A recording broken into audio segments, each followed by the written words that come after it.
So you've just been served with an AVO, you're upset, confused, and maybe even feel like it's very unfair. Then something happens, a message, a visit, a comment on social media, and now you're being told that you've breached the AVO, so what now? Hi, I'm Hayder Shakara, lawyer, and in this video we are talking about breaching an AVO in New South Wales, what it means, what the consequences are, and how to deal with it if it happens.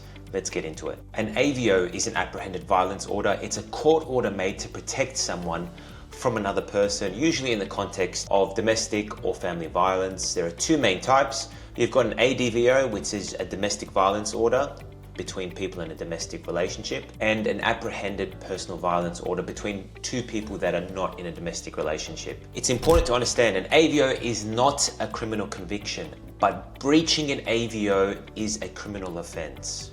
So, what counts as a breach? Breaching an AVO means doing anything the order says you're not allowed to.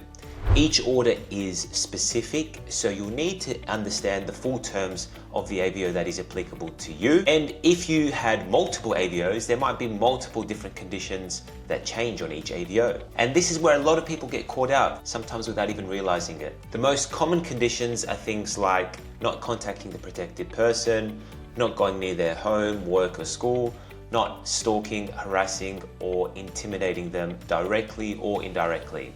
So what does that mean? If there is an order for no contact, texting somebody happy birthday is a breach. If you're commenting on one of their Instagram posts, it's a breach. If you're getting your friend to just pass on a message, it's a breach. If there's an order preventing you from going to their workplace and you're driving past because you need to get there in order to get to your own workplace, guess what? It's a breach. So what about if the protected person initiates the contact first? Aha, maybe that way I can get in touch with them. No, it's still a breach. You can still be charged even if you didn't initiate the contact first. It's on you to follow the order. Even if the protected person says it's fine, it is not fine in the eyes of the law. There are severe penalties at place here, and this is where it gets serious. In New South Wales, the maximum penalty for breaching an AVO is 2 years in prison, and you could be receiving a criminal record as a result of the breach, and that criminal record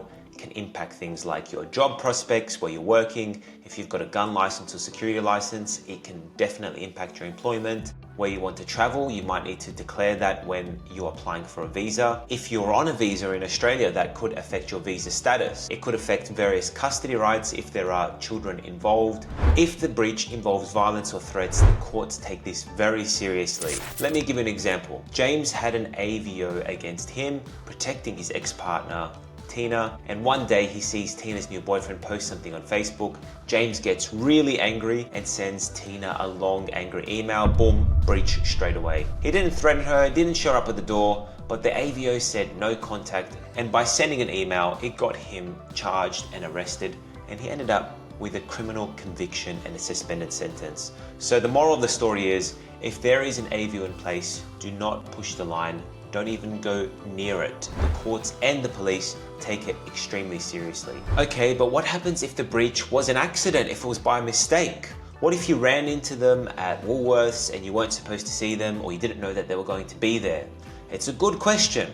Intention does matter, but the law expects you to take reasonable steps to avoid breaching the order in the first place. So if you bumped into them randomly, it can be open to interpretation. But if you followed them, if you spoke to them, if you made a scene, you could still be charged. Okay, so now you've been charged with breaching an AVO. What now? You can defend it, but you should get legal advice. There are a number of things that you might say in your defense against the breach of AVO. It could be that you actually didn't breach the order and the people involved actually misinterpreted or misunderstood your actions. If you do go to court, you'll need a strong explanation, evidence to back it up, and a good lawyer to advocate for you.